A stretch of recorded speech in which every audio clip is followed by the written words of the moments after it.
Boa noite, bom dia, boa tarde para todas as pessoas que estão vendo que verão este vídeo. Eu sou o Grilo Falante, se preferir Nicolas Catalani Zamboni Kikebush, e esta é uma live feita no Facebook e também no Instagram, que depois será publicada no meu canal do YouTube Papo com Grilo. Bom, para aqueles que não sabem, o objetivo dessas lives é falar sobre a história do Brasil contextualizada na história da capoeira, né? Então, a gente abordou no vídeo passado sobre as eleições de 1872, que foram as eleições de estreia da Malta Flor da Gente, do Partido Conservador. E bom, no vídeo de hoje, como eu falei no vídeo passado, a gente vai falar sobre um personagem aí da história da capoeira no Rio de Janeiro, um personagem extremamente importante também na história da política brasileira, né? Mas que eu vou falar depois quem que é. Enfim, como é uma live, eu tenho que esperar aí uns 5 minutinhos para as pessoas entrarem. Enquanto isso, vou lembrar... Pera aí, eu só tenho que achar uma coisa aqui. Não tá aqui. Deve estar no outro lugar. Bom, enfim, enquanto isso, vou lembrar, né? Ou no caso, avisar que por ser lives voltadas para capoeira, né? Pensando aí na questão da capoeira, né? A gente geralmente traz aqui uma música, né? E, bom, infelizmente ninguém escreveu uma música sobre esse cara que é espetacular, né? Vai saber por quê. Né? Mas, em todo caso, o que você está aprontando aí, hein? Enfim, né? Por algum motivo ninguém fez uma música sobre esse cara, mas que é espetacular, falando sério mesmo. Mas tudo bem, a gente pega emprestado uma aí do Mestre Moraes, que combina muito com ele, porque afinal de contas a capoeira na sua essência é o camaleão da música do Mestre Moraes, né? Então combina com qualquer um.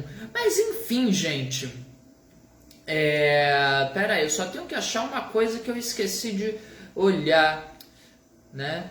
Enquanto eu tava coisando aqui as coisas. Mas eu olho aqui rapidinho. Enfim. O que mais que eu tinha que avisar? A música, no vídeo, blá blá blá. Não tô lembrando agora não o que tinha que ser avisado, mas tinha outras coisas para avisar, não tem problema. Eu avisei isso várias vezes, é só ver um outro vídeo, né? Em todo caso, achei, ou pelo menos quase, aqui, Revista Cosmos. Agora, qual que era conservador e qual que era a palhaçada? Revista Cosmos não disse, né? Tudo bem. Enfim. Não lembro agora onde é que tá anotado não, então vai ficar assim, né? Mas para quem quiser saber, né, qual que era o partido dos... Vixe, agora fugiu aqui da cabeça o fio da meada, né? Enfim, deixa pra lá. Em todo caso, gente, no vídeo de hoje, no vídeo passado a gente conversou sobre as eleições de 1872, como eu já expliquei, né? Eu contei sobre a história dessas eleições, né? E um personagem central nessa história foi o Duque Estrada Teixeira, né? Porque para começar foi ele que articulou, né, a aliança entre os conservadores e os capoeiras da Freguesia da Glória, né? Além disso, ele foi o juiz de paz e tá lá durante a eleição. E para terminar, o nome Flor da Gente foi ele que deu, né? A malta mais conhecida das maltas do Rio de Janeiro, né? A infame Flor da Gente, quem deu esse nome foi ele. Né? Tá certo que foi assim meio por acidente, né? Ele não tava querendo dizer o nome da malta é Flor da... Não, foi uma coisa assim meio acidental, né? Ele tinha dito que era a flor da minha gente, né? E aí o povo começou a chamar ela de Flor da Gente. Então, enfim, o Duque Estrada foi aí um cara importantíssimo, né? nessa história, o personagem central, e é o cara responsável por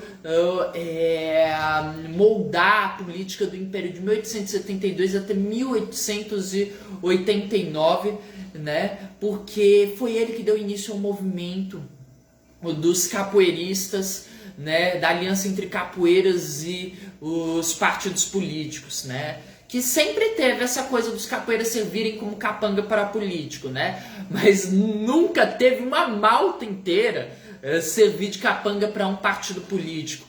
Nunca, essa aliança foi uma coisa inédita, né? E que é o que daria origem aos Guaiamus e aos Nagoas, que eram os dois grandes partidos dos capoeiristas, né? Você tinha as várias maltas, tinha a Flor da Gente, Flor da Uva, Cadeira da Senhora, Monturo, Espada da Lapa, né?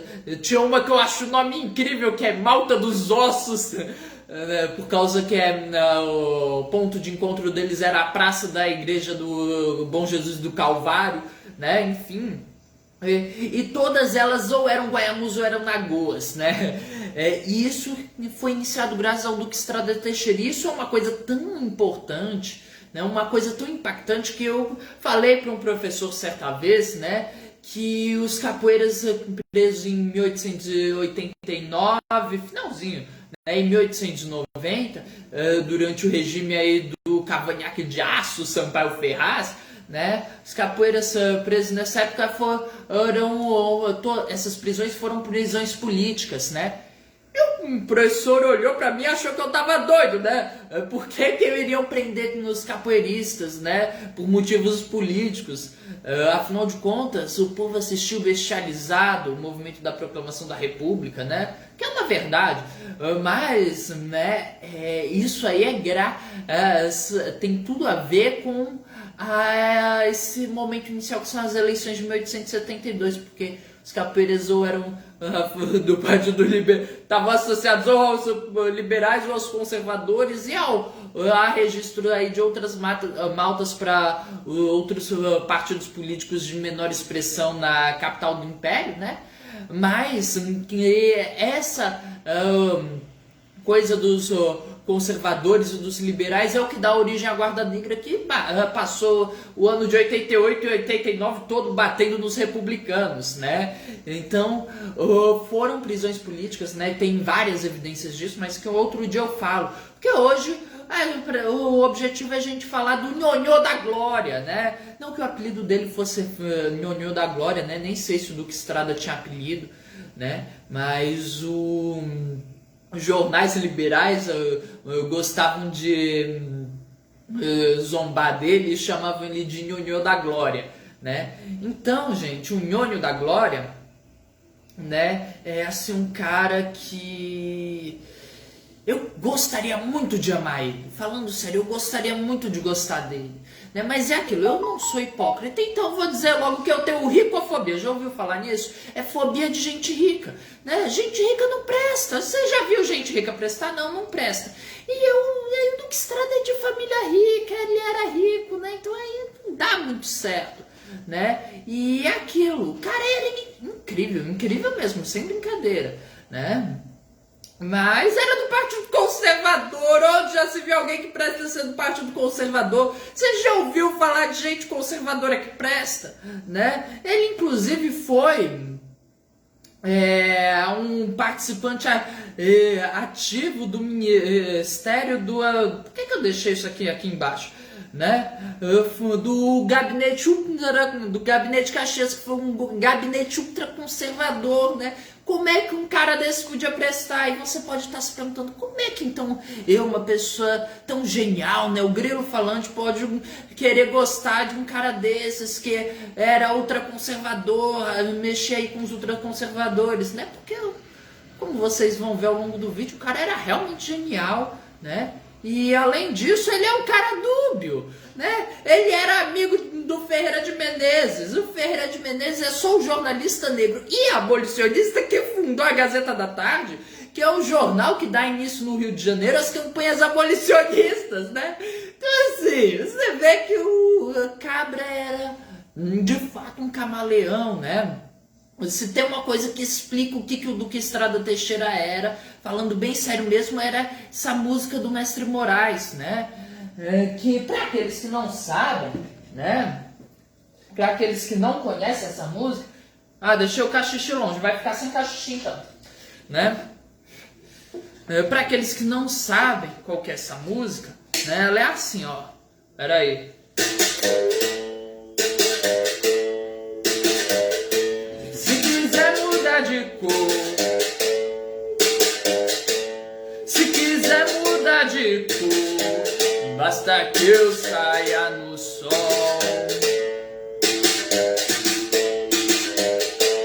Desde quando quer morrer, come isca de anzol. O patrão ficou de olho nas coisas que eu dizia e se esqueceu de olhar as coisas que eu fazia. Lagarto se esconde onde fica protegido. Eu não sou camaleão, ai meu Deus, mas posso ser colorido. O lagarto é brasileiro, anda de verde e amarelo. Quando quer pegar barata, não precisa de chinelo. Quando o galo bebe água, agradece, olha pro céu. Chuva fina amoleceu a aba do meu chapéu, camaradinha. Yeah! Viva o nhonho! Yeah! Viva o nhonho, camarada! Yeah! Que é lá da glória! Yeah! Que é lá da glória, camarada! Esse é o Duque Estrada! Esse é o Duque Estrada, camarada, ele é mandingueiro,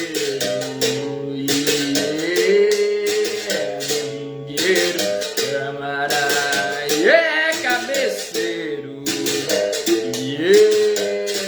cabeceiro, camarada. Né, gente? Falando bem sério mesmo, ele era tudo isso daí. O exemplo do ultraconservadorismo e amigo do abolicionista é um exemplo perfeito, né, gente? E assim, o Luiz Joaquim Duque Estrada Teixeira, né, ele nasceu em 6 de junho de 1836, né? Ele era filho do doutor Joaquim José Teixeira e da dona Rita Manuela Duque Estrada Teixeira, né? E como eu já disse, eu não gosto de gente rica, mas o Joaquim José Teixeira, olha só o currículo do cara. Ele era formado em letras na Faculdade de Paris, era formado em Direito de São Paulo, foi o 20º presidente da província de Sergipe, tá certo, político, advogado na corte, tudo bem, advogado, também ninguém gosta muito desses dois, mas ele era poeta, né? Ele era juiz municipal na província do Rio de Janeiro, porque, de novo, era político, né? Foi deputado provincial pelo Rio de Janeiro em várias legislaturas, foi da Assembleia Geral Legislativa por Sergipe, e aí, voltando para coisas legais, né? Ele foi oficial da Ordem da Rosa, foi o sócio fundador do Instituto dos Advogados Brasileiros, e, mais importante que isso, foi fundador do Instituto Histórico e Geográfico Brasileiro e colaborador em vários periódicos, como o Jornal do Comércio e as revistas Minerva Brasileira. Uma revista com esse nome deve ser uma coisa incrível, né? Mas Íris, Atualidade e Bazar Volante. Então, assim, apesar desses furos políticos do currículo dele, né? O cara era, assim, um cara interessante, né? E o avô do Duque Estrada Teixeira, ele era o senador Luiz Joaquim Duque Estrada Furtado de Mendonça. Então suponho que seja aí por parte da mãe, já que o Joaquim José Teixeira não tem Duque Estrada no nome. Quem tem é a Rita Manuela, né? E sendo filho de uma família ligada à política, né? Como era a família do Duque Estrada, é claro que ele estudou Direito na mesma faculdade que o pai, a Academia de Direito do Largo de São Francisco.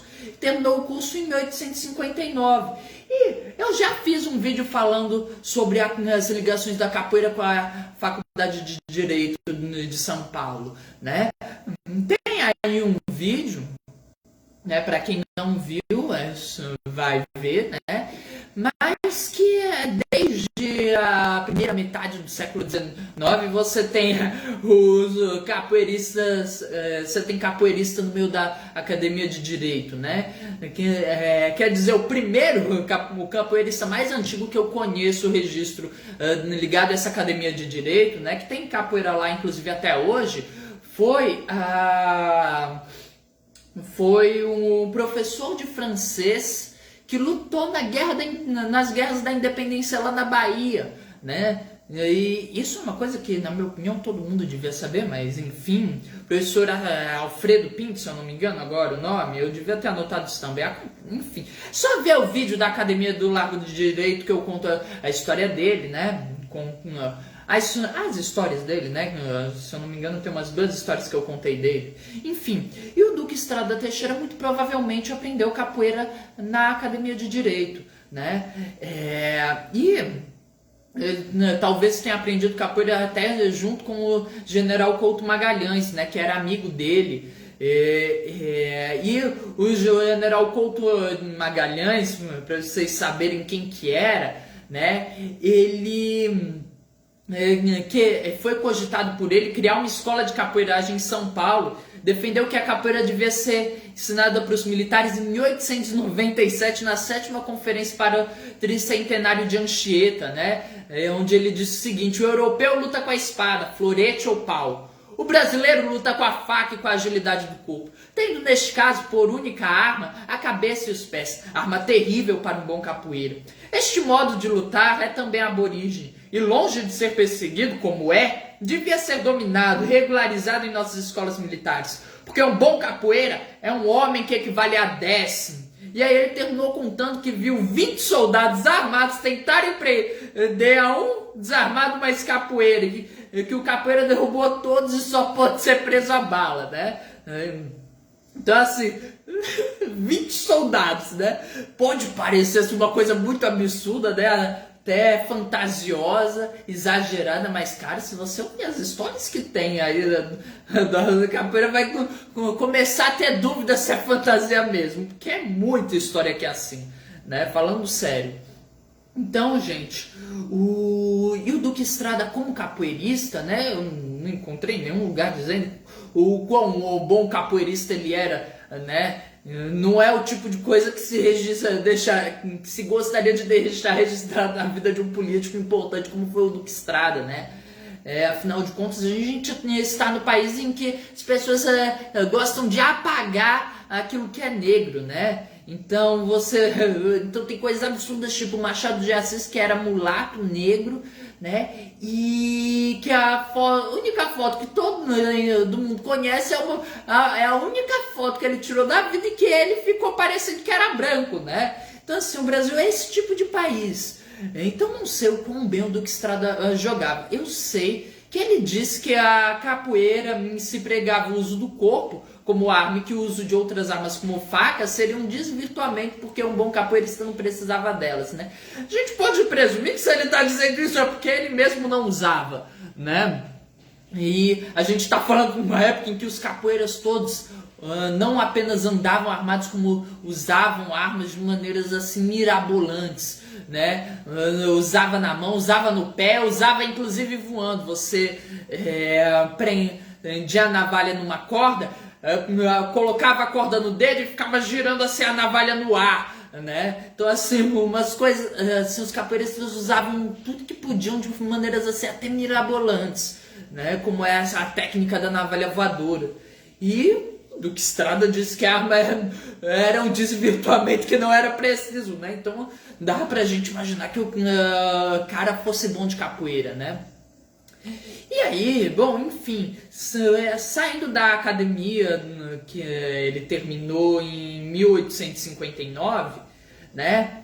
Em 5 de junho de 1860, já no ano seguinte, ele se matricula no Instituto da Ordem dos Advogados Brasileiros. E em 30 de agosto de 1863, ele foi eleito com 10 votos para ser membro do Conselho Diretor, né? Tá certo que o pai dele foi um dos fundadores da instituição, mas tudo bem, a gente fecha os olhos um pouquinho para o nepotismo. Afinal de contas, o Duque Estrada pode, não é como certo presidente que o Brasil um dia já teve, né, que queria que o filho que não fala inglês fosse ser embaixador nos Estados Unidos, né? Mas pro Duque Estrada a gente pode fechar os olhos.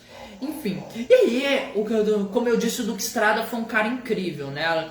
Além de ser provavelmente capoeirista muito habilidoso. Então, veja só, ele foi fundador e patrono de várias instituições de educação na cidade do Rio. E em 1877 ele era vice-presidente da Associação Promotora da Instituição de Meninos, né?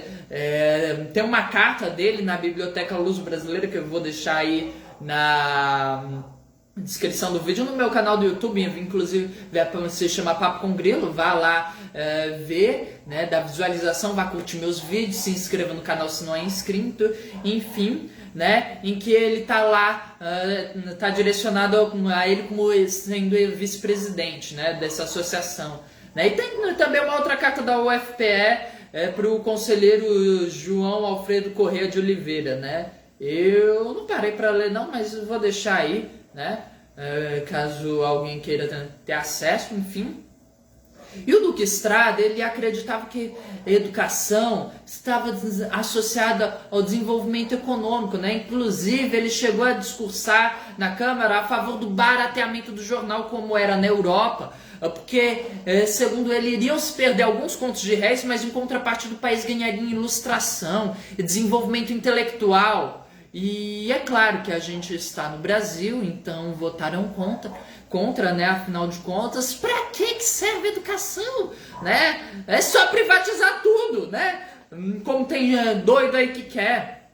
Então, enfim, gente, vocês vejam bem, era um cara à frente do seu tempo, e um cara que está inclusive à frente do presente, porque até agora o Brasil não aprendeu, né? Mas tomara que com o novo governo, né, que entrou agora e expulsou aquele energúmeno lá do Palácio do Planalto, né, as coisas mudem, né? Enfim, e aí ele chegou inclusive a falar 6 vezes, né, em 6 ocasiões diferentes, nas conferências populares da Glória. Para quem não sabe o que eram essas conferências, eram, bom, conferências, obviamente, né, que visavam transmitir o saber científico para a população em geral, né? E essa é uma ideia, novamente, à frente do tempo. Afinal de contas, a universidade só tem começado a entender que o conhecimento científico não é para ficar dentro da universidade, mas é para sair para fora, é para sair para a população agora, né? Que está começando a se realmente entender isso, né? Enfim, mas é aquilo, né? Também era a primeira experiência de projeto extensionista, por assim dizer, né? Então é óbvio que tinha muito problema, né? Inclusive alguns jornais criticavam que elas não tinham gente pobre, né?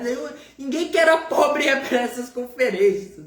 Inclusive a Gazeta de Notícias, no dia 29 de agosto de 1875, disse o seguinte: eu calculo que horror não sentiria o auditório dessas conferências se entre si, se fosse sentar um homem de grossos sapatões e com as mãos enormemente calejadas pelo trabalho da véspera. E calculo ainda com que raiva não veria o orador, brutamontes ali sentado, sem a elegância de um peralvilho e a delicadeza de um fidalgo, obrigando-o a gaguejar as frases e a dar-nos a sua deslumbrante eloquência aos goles, pelo desapontamento em que ele o deixou, né?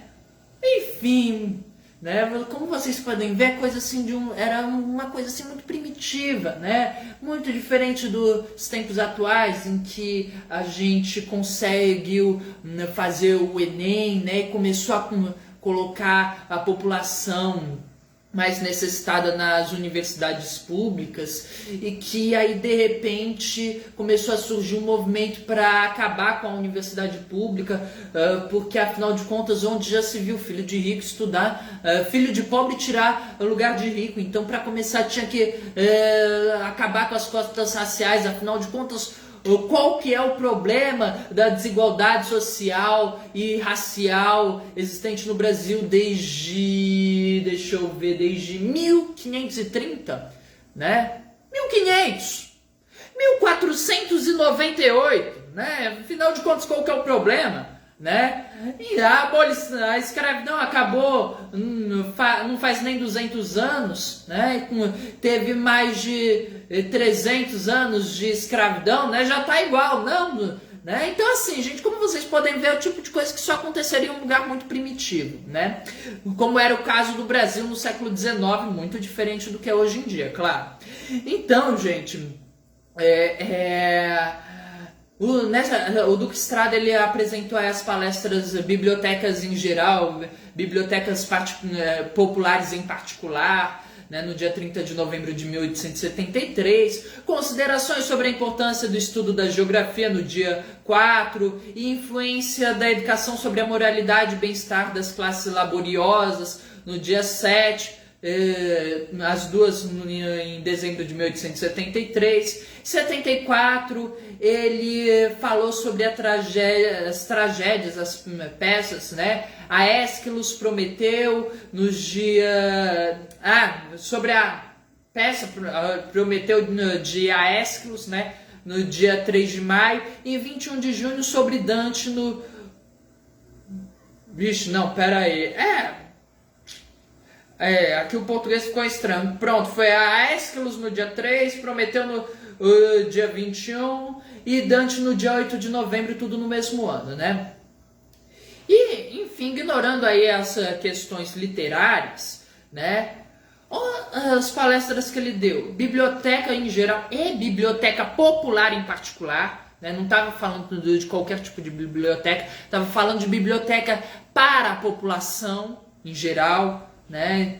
Para que os livros não ficassem só para quem tinha dinheiro. Considerações sobre a importância do estudo da geografia. Não era falando da importância para quem era rico, era falando da importância para quem era pobre. Influência da educação sobre moralidade e bem-estar das classes laboriosas.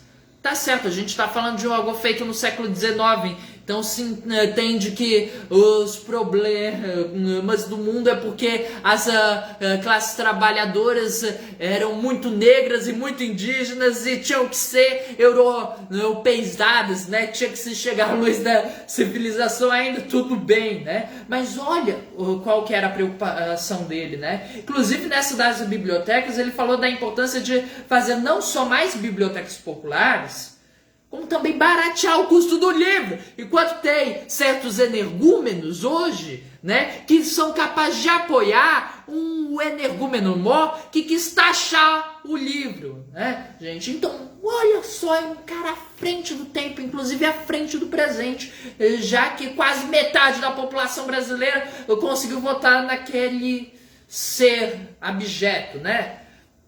E, bom, é claro que um cara tão ilustrado quanto o Duque Estrada, né? Ele participou de escritos para o jornal Courrier do Brésil, né? Jornal francês, né? O Correio do Brasil, para a escola, Revista Brasileira de Educação e Ensino, e durante a faculdade ele foi vinculado aos ensaios literários do Ateneu Paulistano, né? E na faculdade ele não só escreveu como fundou o jornal O Guaianá, né? Bom, já vai dar mais ou menos meia hora, então a gente conversa sobre a participação dele no Partido Conservador na próxima semana, né? Mas eu gostaria de encerrar aqui, antes da gente falar de toda a patifaria política dele, né? Para encerrar o vídeo de hoje, assim, com toda essa ilustração, né?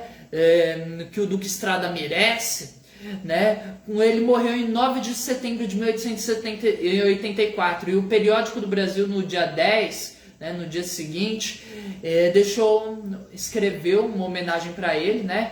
E aí eles disseram no meio do texto o seguinte: Duque Estrada Teixeira, se não for absorvido pela política, teria sido um notável literato, com grande lição dos modelos, admirador das obras-primas e, como que é destinado à contemplação do belo por natural movimento de seu espírito, se não for envolvido nas lutas, sem tréguas da nossa política, deixaria perduráveis vestígios de tão invejável talento, né, gente? Esse foi um pouquinho do Duque Estrada, né, do lado fantástico do Duque Estrada, né, o lado que queria um Brasil mais educado, um Brasil mais inteligente, né? O Duque Estrada que foi capoeirista, Duque Estrada que defendeu a capoeira e os capoeiristas, né, gente? E por hoje é só, até a próxima semana, né? Quando a gente vai falar do lado feio do Duque Estrada, porque infelizmente ninguém é perfeito, além de mim, obviamente, né? Que é alguém mais perfeito que eu, difícil, né? Então, agora falando sério, né? Próxima semana a gente continua falando do Nhonhô da Glória, né? Esse vídeo vai estar no meu canal do YouTube dentro aí de uns 15 minutos, né? Para quem não sabe, Papo com Grilo, né? Agradeço a todo mundo que curtir, compartilhar, comentar e for dar visualização no meu canal. Agradeço também quem não é inscrito se inscrever, né? Por hoje é só e até a próxima semana.